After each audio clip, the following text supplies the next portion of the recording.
Barcelone, capitale de la Catalogne et métropole méditerranéenne de l'Espagne.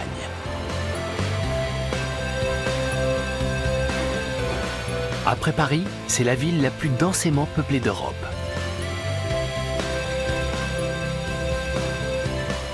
Innovation, tradition et patrimoine culturel, un cocktail qui attire de plus en plus de visiteurs.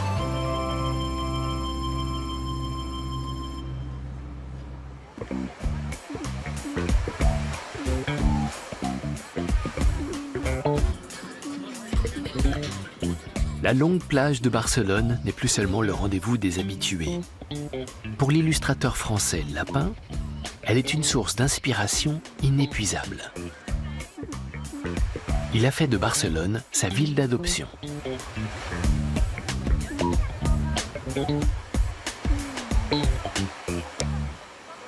L'architecture, le vieux quartier de Barceloneta, les gens. Je cherche à restituer la partie de la ville qui va disparaître, comme les bâtiments industriels de la calle Tanger, qui sont bientôt démolis. Tout l'intérieur a déjà été détruit.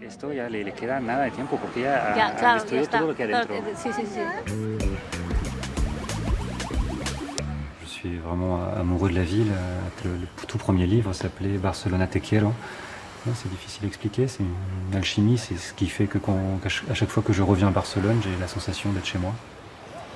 Là, on a une ville qui est l'espèce de spring break européen, on appelle ça enterrement de vie de garçon. Mais Barcelone, c'est une ville à plusieurs visages. On a aussi une ville plus fermée, plus difficile d'accès, plus secrète. Et c'est ce Barcelone-là qui m'intéresse. Son dernier carnet sur Barcelone est consacré aux visiteurs de la plage et à leur lien avec la mer.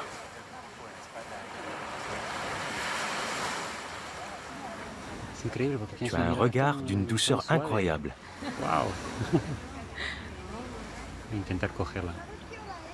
Capter le regard, c'est le plus difficile. Dès que j'ai les yeux, le reste vient tout seul.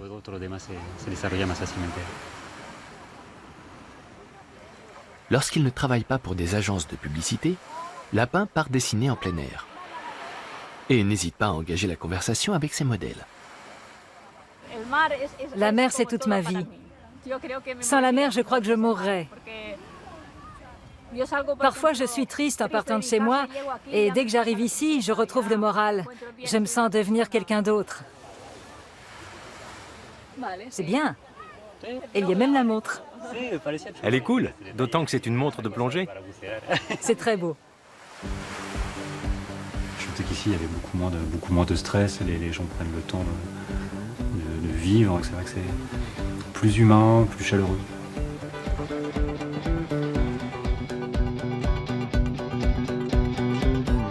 Depuis quelques dizaines d'années, la ville connaît une croissance ininterrompue. Construction neuve et rénovation font grimper les loyers. Les habitants installés de longue date subissent la gentrification. Mais la culture et l'identité catalane résistent.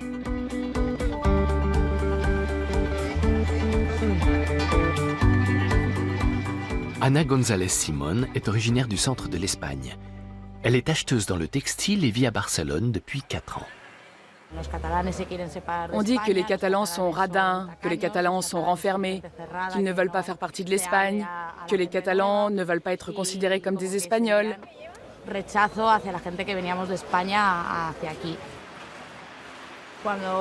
Quand je suis arrivée à Barcelone, j'ai très vite constaté qu'ils ne correspondaient pas du tout à l'image qu'en donnent les médias. Ils sont très ouverts et accueillants. Tu descends ? Aujourd'hui, je me sens chez moi ici. En fin de compte, nous sommes tous des Ibères et nous partageons la même culture. Chaque jeudi, Anna rameute ses voisins pour s'entraîner au sport national catalan, les pyramides humaines. Il ne reste que quelques semaines avant le rendez-vous le plus important de l'année.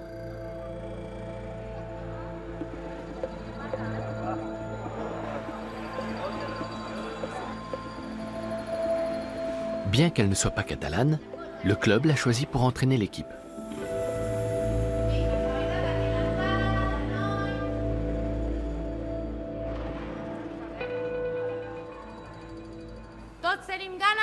Écoutez-moi, on est tous nerveux. Alors ne me contrariez pas et arrêtez de papoter dans votre coin. Au travail.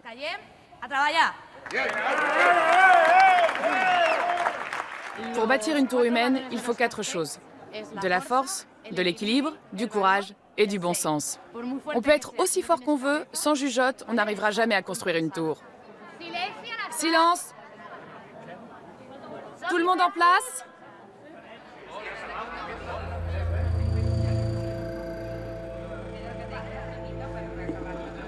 Vous êtes tout emmêlés. Jorge, tu peux te décaler d'un pas vers la droite.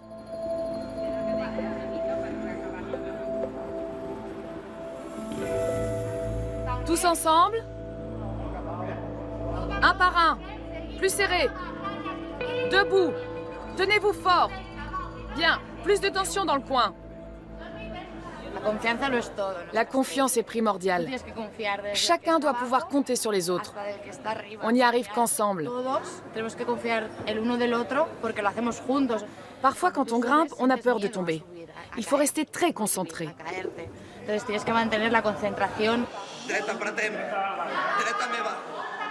Les Catalans n'ont jamais oublié que ces pyramides, les castels, avaient été interdits sous la dictature de Franco. Je n'avais jamais fait partie de quelque chose d'aussi grand. Tu ne te regardes plus le nombril. Tu œuvres pour un but commun.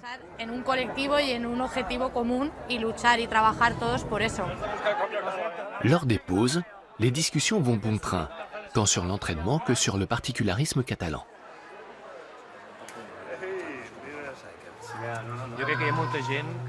Les gens bâtissent des tours humaines parce qu'ils s'identifient à cet aspect de la culture catalane, à ses revendications séparatistes.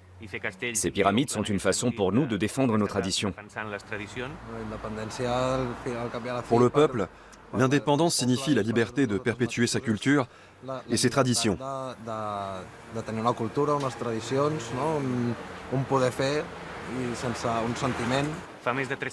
Depuis plus de 300 ans, la Catalogne doit obéir au pouvoir central de Madrid, qui nous opprime et veut nous déposséder de notre langue et de nos coutumes.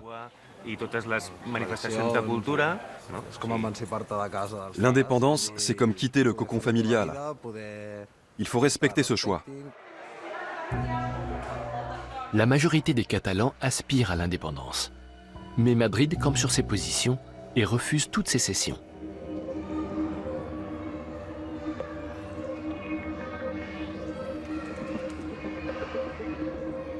Barcelone a subi presque 400 raids aériens menés par les alliés de Franco. La place de San Felipe Neri a été bombardée en plein jour. L'Espagne n'a toujours pas réglé ses comptes avec la guerre civile. Cet épisode de l'histoire a été occulté. L'artiste Jorge Guerrada veut lever le voile. C'est un des lieux de Barcelone où les traces du passé sont encore visibles.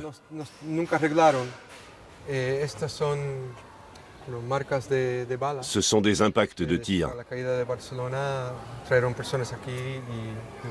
Beaucoup de gens sont morts sur cette place. Devant tant de haine et de cruauté, on se sent totalement impuissant. Plus de 900 personnes ont été tuées durant le seul mois de mars 1938. Pendant la guerre civile espagnole, des centaines de milliers de gens ont été contraints à l'exil. Jorge a fait de ces horreurs une thématique artistique. Il cherche des archives photos à la Bibliothèque nationale. Ma famille aussi est concernée. Mes grands-parents ont dû fuir. D'abord à New York, puis à La Havane où je suis né. C'est intéressant de voir que les descendants des familles d'émigrés reviennent, 3 générations plus tard. Le bâtiment a servi d'hôpital jusque dans les années 1930. Lorsqu'il a été transformé en bibliothèque, on y a caché des ouvrages interdits par le régime franquiste. Aujourd'hui, ces témoignages de la culture catalane sont accessibles à tous. Jorge est tombé sur des clichés intéressants. J'adore ces photos. Je vais voir si je peux les utiliser.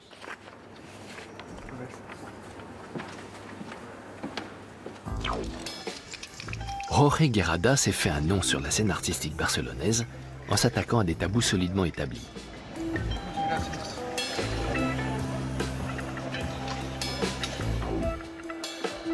Il veut créer une installation à partir d'une photo montrant des réfugiés de la guerre civile.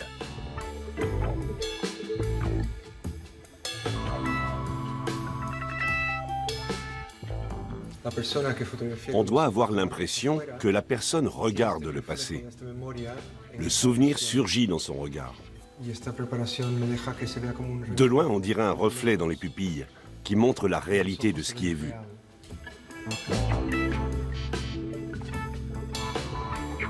L'image a été retranscrite en points vectoriels, projetée par satellite via GPS sur l'asphalte et reliés les uns aux autres.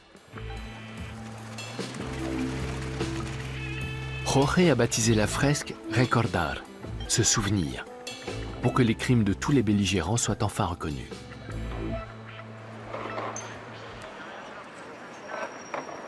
Le message de cette œuvre, c'est que plus personne ne devrait être obligé de s'exiler pour vivre en sécurité. Il faut que ça s'arrête. La fresque est une œuvre participative. Riverains et passants sont mis à contribution. La couleur, c'est du marron foncé. Il faut bien secouer. La bombe a une buse spéciale. On trace d'abord une ligne, comme ça. On tient la bombe sur le côté, bien à plat. Il faut chercher à suivre le plus possible le tracé original.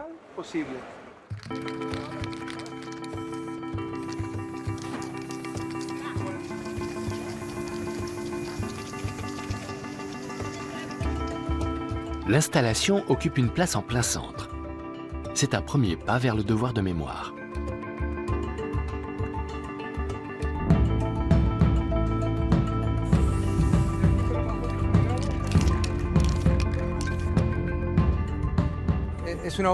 À cet endroit, on ne peut pas ne pas la voir.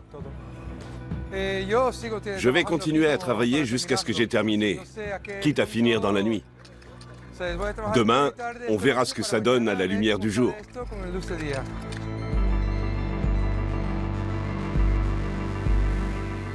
L'œuvre de Jorge n'est pas destinée à durer éternellement. Elle disparaîtra à la prochaine averse.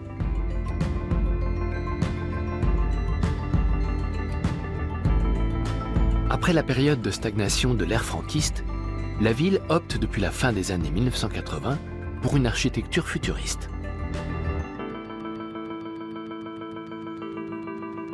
Le patrimoine culturel de la ville a peu à peu retrouvé son éclat.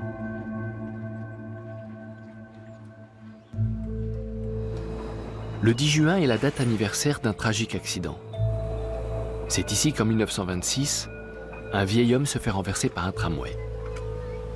À la vue de sa tenue négligée et de son corps émacié, on l'envoie à l'hospice des pauvres où il meurt 3 jours plus tard. C'était Antoni Gaudí, un des plus grands architectes espagnols.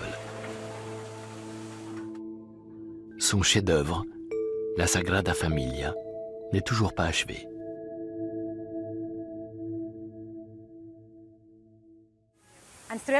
On est à 85 mètres de hauteur. La tour de Jésus-Christ s'élèvera à 172 mètres. C'est plus haut que la grue.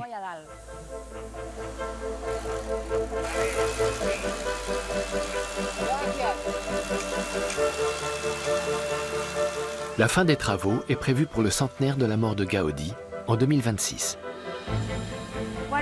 C'est un objectif ambitieux, mais on va s'y tenir. L'architecte Marta Miralpeix supervise le chantier de la plus grande cathédrale du monde qui mobilise 40 architectes et 200 artisans. La construction n'a jamais avancé aussi vite.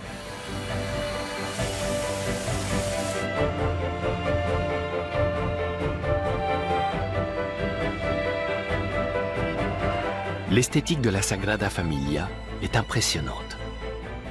Gaudí, profondément croyant, considérait chaque pierre comme un hymne à la création.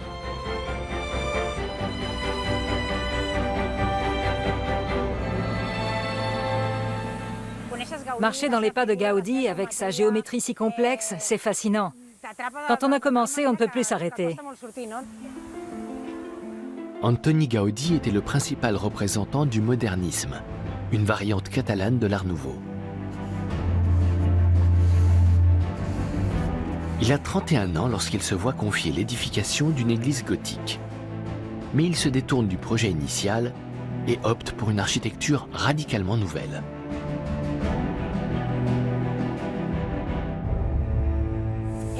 Il savait qu'il ne vivrait pas assez longtemps pour voir l'église achevée. Il a d'abord réalisé une façade pour donner envie aux futures générations de reprendre le flambeau. Et ça a marché. Seule la façade de la Nativité a été réalisée du vivant de Gaudí. Plusieurs générations d'architectes ont participé à la réalisation des 2 autres façades qui se prolongent jusqu'à aujourd'hui. Mais le plus révolutionnaire, ce sont les structures internes imaginées par Gaudí. Normalement, l'architecture gothique nécessite des contreforts associés à des piliers, souvent massifs, pour encaisser la poussée horizontale des voûtes et l'impact du vent. Mais Gaudí a choisi une autre solution qui s'inspire de la nature. Les piliers de la nef centrale sont structurés en arbre. Les colonnes se ramifient en branches qui se dressent vers le ciel et soutiennent le poids des toitures.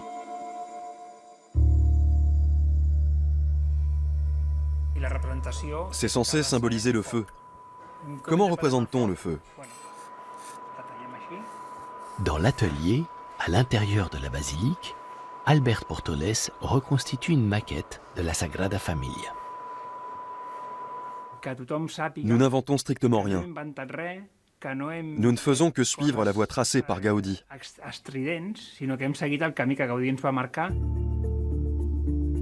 Les croquis de Gaudí ayant brûlé pendant la guerre civile, on ne dispose que de ces maquettes originales détruites, soit 8800 fragments à réassembler patiemment.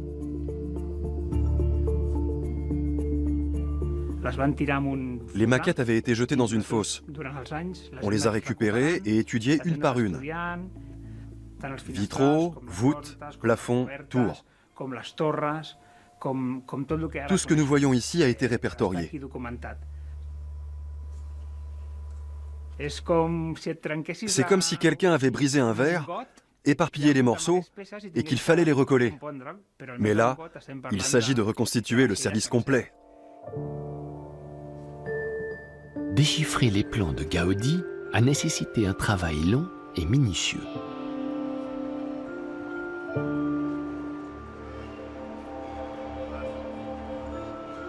La jeune génération d'architectes privilégie la préfabrication.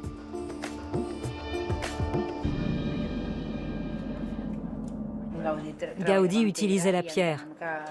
Nous avons repris ce matériau comme élément de base, et pas seulement pour la décoration.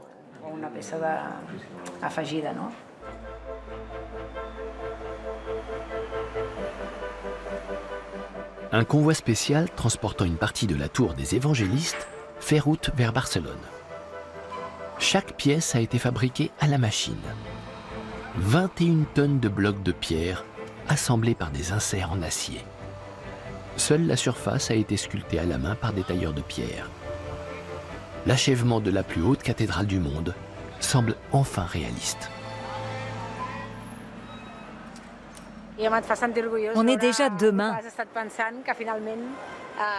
Ça, ce sont les éléments des futures tours. On ressent une telle fierté quand on voit prendre forme ce qui a demandé tant de réflexion. Avec les nouvelles méthodes de construction, plusieurs étages seront érigés en même temps.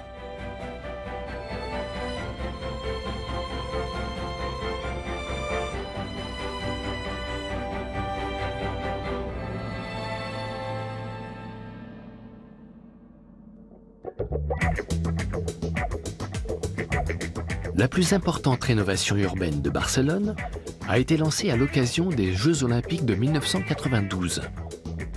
La ville s'est ouverte sur la mer. Dans le centre historique, on a construit des bâtiments résidentiels et des tunnels pour le trafic de transit. Un port de plaisance et une promenade sur le front de mer ont été aménagés. l'illustrateur Lapin est en balade à Barceloneta. Malgré tout, la plage est artificielle. On est sur une ville qui était tournée vers la terre. Historiquement, c'est une ville qui était plein front aux envahisseurs. Et la Méditerranée, c'était l'accès le plus facile à la ville. C'était il y a des siècles. Les vétérans de la plage ne manquent pas d'anecdotes. C'était comment avant? Il y avait des baraques de plage partout. La plage est remise à niveau chaque année, c'est ça? Ils prennent du sable dans la mer, Mais les vagues le remportent toujours. surtout quand il y a des tempêtes. Quand je suis arrivé il y a 10 ans, des dizaines de camions charriaient du sable. Ouais, c'est vrai, La mer a bien rongé la côte. avec les tempêtes.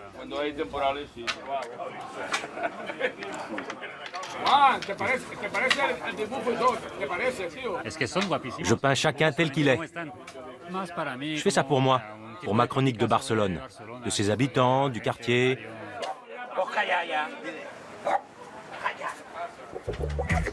Barcelone a réussi la fusion des contraires. L'ancien et le nouveau, le dynamisme et la décontraction, le post-moderne et le traditionnel. Depuis les Jeux Olympiques, le nombre de touristes a triplé. En même temps que le port, a été construit un aquarium, à l'époque le plus grand d'Europe.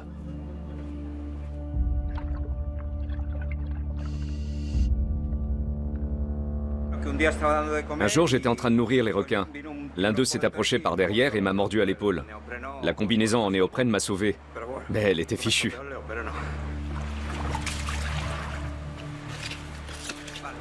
C'était pas de sa faute. Les requins ne voient pas dans quoi ils mordent. Il avait simplement senti la nourriture. Tous les jours, à midi pile, David et Magdaleno plongent dans le bassin pour nourrir les requins. Si leur repas n'est pas servi à l'heure, ils deviennent agressifs.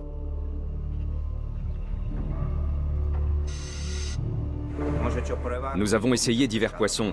Le thon, le maigre, le mulet. Finalement, ce qu'ils préfèrent, c'est la bonite. Mais il faut qu'elle soit bien fraîche. Sinon, ils ne la mangent pas.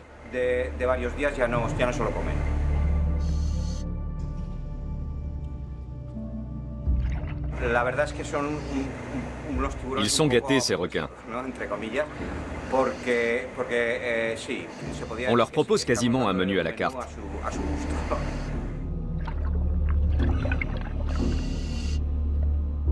L'aquarium abrite 450 espèces de poissons de la Méditerranée.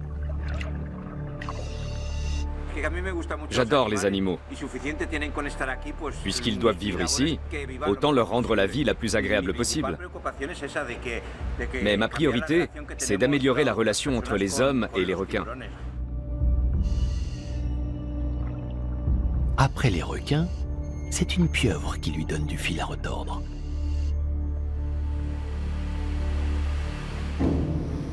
Je vais essayer avec l'épuisette.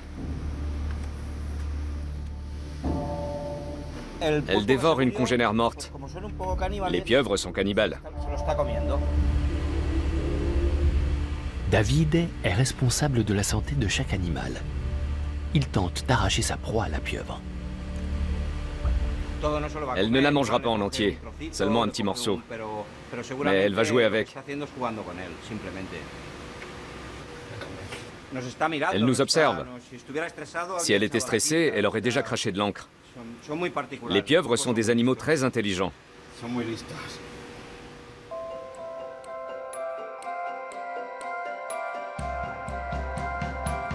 Avec ses 7 terminaux, le port de croisière de Barcelone est le plus grand d'Europe. On le surnomme le Miami de la Méditerranée. Il accueille chaque année 740 paquebots géants, avec 2,6 millions de touristes à bord.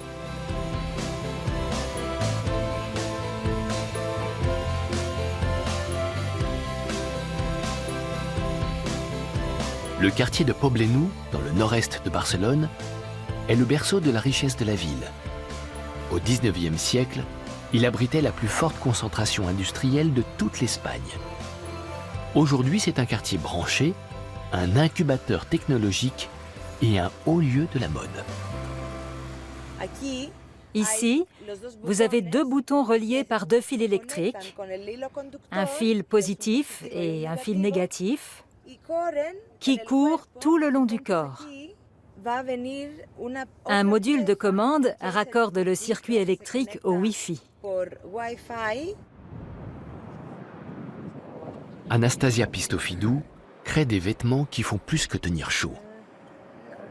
Sa combinaison produit même des sons. Elle bouge avec celle qui la porte.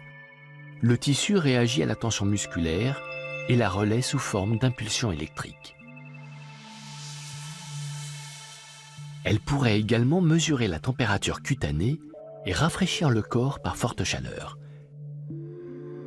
Les vêtements intelligents sont en train de révolutionner l'industrie textile.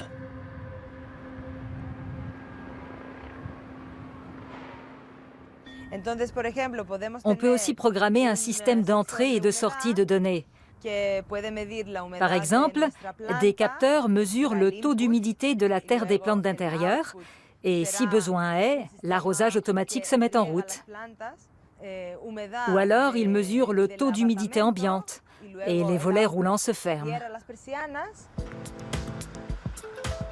Anastasia est grecque.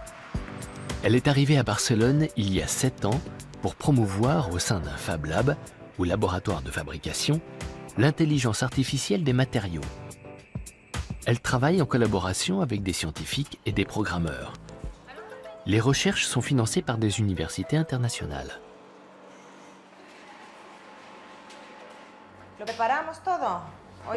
On rassemble tout et on le met dans les valises, direction Shenzhen. La nouvelle collection d'Anastasia sera lancée en Chine.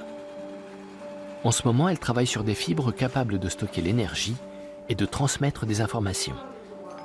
Elle teste des matières à base de thé et de champignons et fabrique du bioplastique.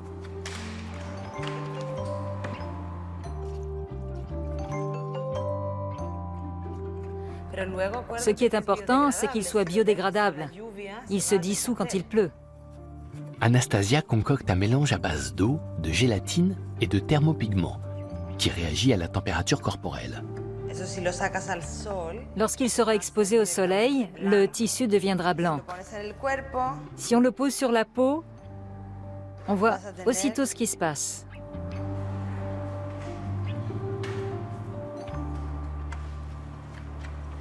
Le règne des designers, la dictature des marques, c'est terminé. La mode s'est démocratisée. Chacun peut fabriquer ses vêtements. C'est ça l'avenir. Lors de l'avant-première de la présentation, dans un bar branché, ces vêtements futuristes font un carton. Pour l'instant, Anastasia ne fabrique que des pièces uniques. Mais l'industrie a flairé le filon.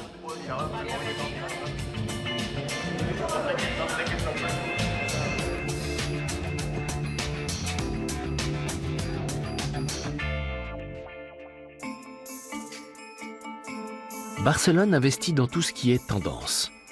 En 2011, la ville a construit un centre d'entraînement ultra-moderne de 3000 m², destiné aux artistes du cirque contemporain.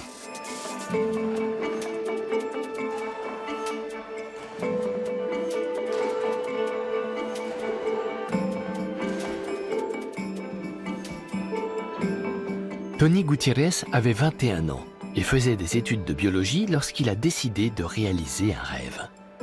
Avec ses économies, il s'est offert une formation d'acrobate. J'aime cette sensation de me soulever de terre.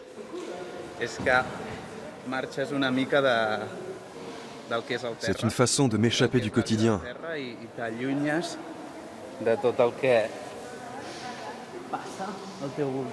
Et aussi de créer quelque chose d'unique et d'inédit dans l'air.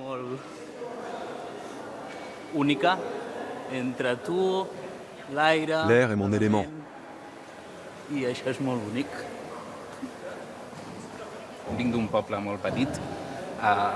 Je viens d'un petit village dans lequel vivaient plusieurs troupes de cirque.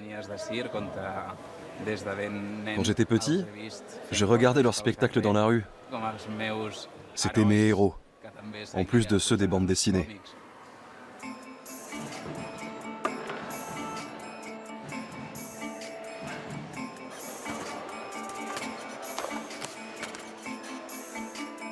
L'élite mondiale des acrobates vient s'entraîner à Barcelone.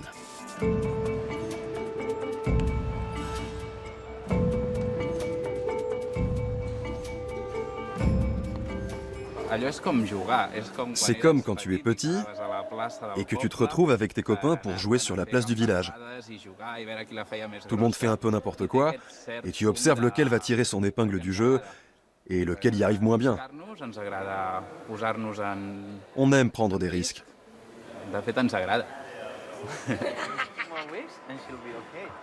La prise de risque peut avoir des conséquences douloureuses.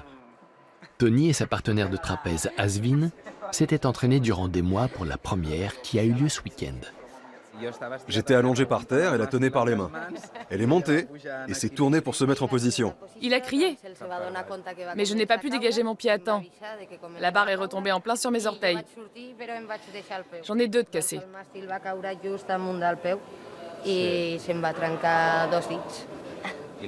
Elle s'est fait très mal.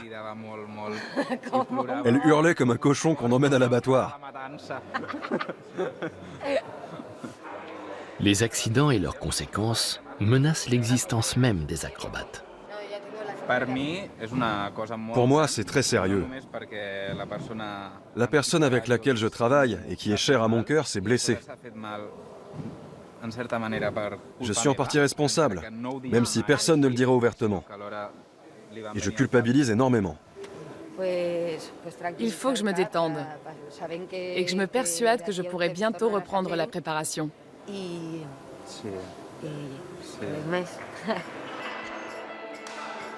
Pour ne pas annuler les représentations déjà programmées, Tony a repris l'entraînement avec une autre partenaire. On fait un passage normal? Oui, en allant aussi loin qu'on peut. Ils travaillent sur un numéro qu'ils ont réalisé ensemble il y a quelques années. Tony ne s'est pas encore totalement remis de l'accident avec Asvin, tant physiquement que mentalement.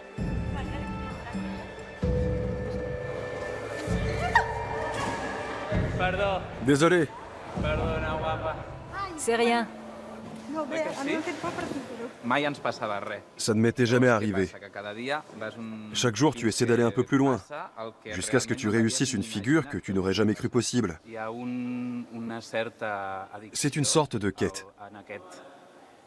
Tu cherches constamment à te dépasser. Tony doit à la fois se concentrer sur la chorégraphie et retrouver confiance en lui.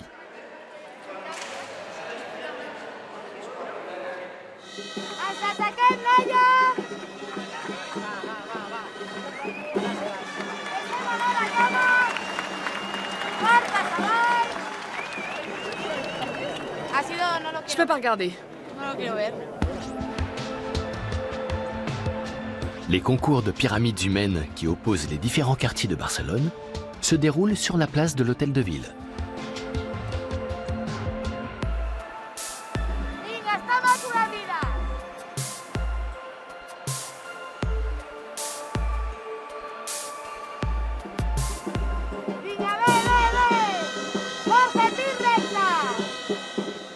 L'entraîneuse est tendue.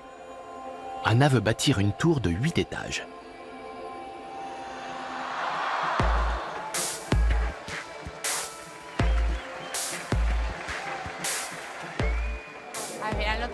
Les mots me manquent. C'est tellement rageant. Le moment où une tour humaine s'effondre, c'est indescriptible. Il n'y a qu'un blessé léger. Mais le club d'Anna est éliminé. La chute a été douloureuse, mais c'est surtout une blessure d'amour-propre. Une tour humaine qui s'effondre, ça arrive. Il faut juste la reconstruire.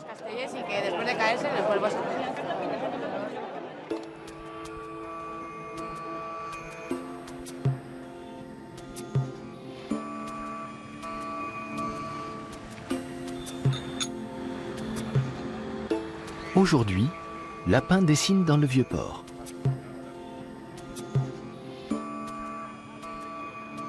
Qu'il y a encore une vie de pêche traditionnelle, ça fait plaisir, parce que ça, moi je le connais de la Bretagne où j'ai grandi. C'est presque anachronique dans une ville aussi importante que Barcelone. On ne s'attend pas à voir cette activité. On voit qu'elle est très réduite, il reste qu'une dizaine de bateaux de pêche, mais les chaluts sont là et les visages sont les mêmes. On a l'impression, moi j'ai l'impression de retrouver les mêmes que ceux que je connaissais en Bretagne.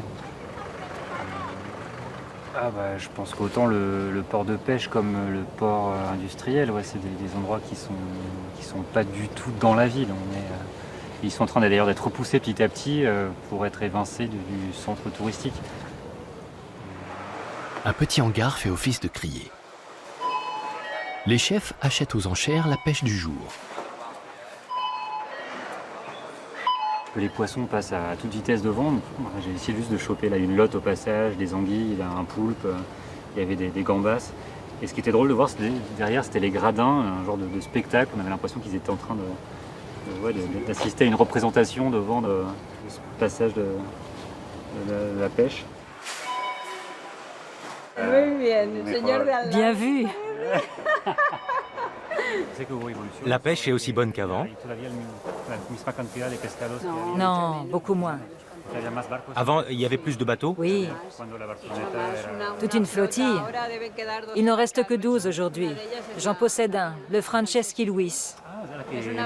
Un de ceux-là? Oui, c'est celui-là. Francesque, c'est le nom de mon fils aîné. Luis, celui de mon autre fils. 500 mètres à vol d'oiseau séparent le vieux port de pêche et les terminaux du port de croisière.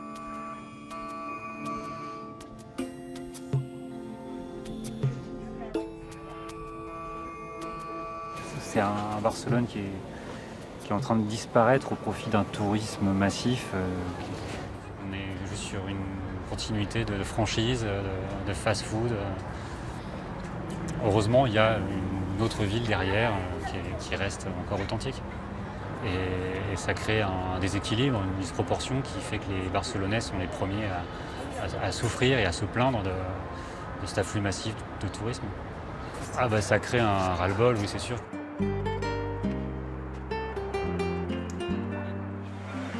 Le marché couvert de la Boqueria est à la fois un concentré d'histoire et un temple des saveurs d'aujourd'hui. Dans son pays natal, le Sénégal, Soli n'était jamais au fourneau. À Barcelone, il a été promu chef. Lesquels tu me conseilles? Pour l'esqueixada, les olives noires d'Aragon, c'est ce qu'il y a de mieux. Pour la spécialité catalane qu'est l'esqueixada, il manque le principal, la morue. Soli a le choix entre de la morue séchée et du cabillaud cru en saumure.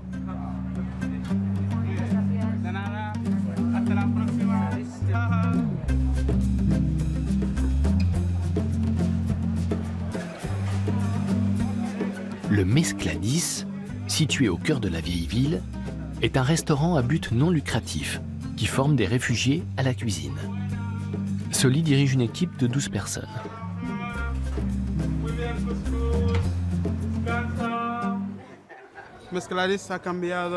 Le Mescladis a changé ma vie. D'un point de vue professionnel, mais aussi humain. Maintenant, je sais qui je suis. Soli était en Espagne depuis déjà 2 ans lorsqu'il a intégré ce programme d'aide et s'est formé au métier de cuisinier. Entre-temps, il a obtenu un permis de travail.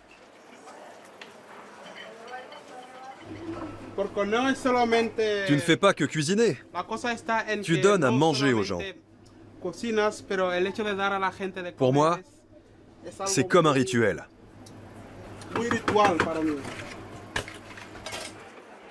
Le menu est éclectique. Les plats traditionnels des pays d'origine des employés côtoient les spécialités catalanes comme l'esqueixada, la salade de morue. Les ingrédients, c'est simple. De la morue mélangée avec des oignons rouges. Excellent en salade. J'ajoute les délicieuses olives noires d'Aragon que están súper ricos. Pimiento rojo. Du poivron rouge. Y luego, Et la dernière touche, tomate des tomates pour décorer. para decorar después. La clave está aquí. Le secret, c'est une bonne huile d'olive de première pression à froid. Extra, ya que vemos, tenemos aquí aceituna. Aquí tenemos Et voilà, lo típico de aquí. on a un plat typique de Barcelone, la salade de morue. Está muy... Marco, salsa de bacalao para la mesa 24, por favor. Gracias. Né d'une initiative privée, le Mescladis est devenu un projet phare pour l'intégration. Soli briefe l'ensemble des serveurs.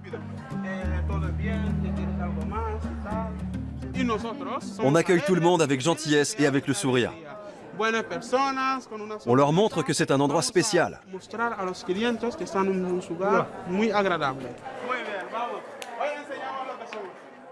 Il faut continuer à se battre et croire en soi. J'en suis un exemple vivant. La route peut être longue, mais un jour ou l'autre, on arrive à bon port. Il ne faut jamais renoncer. À son arrivée en Espagne, l'avenir de Soli était incertain. Il avait fui son pays au péril de sa vie, à bord d'un bateau en bois vétuste.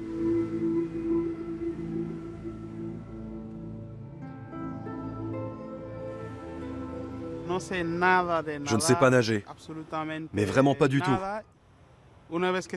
À chaque vague, le bateau faisait clac. On avait l'impression qu'il allait se briser en 1000 morceaux.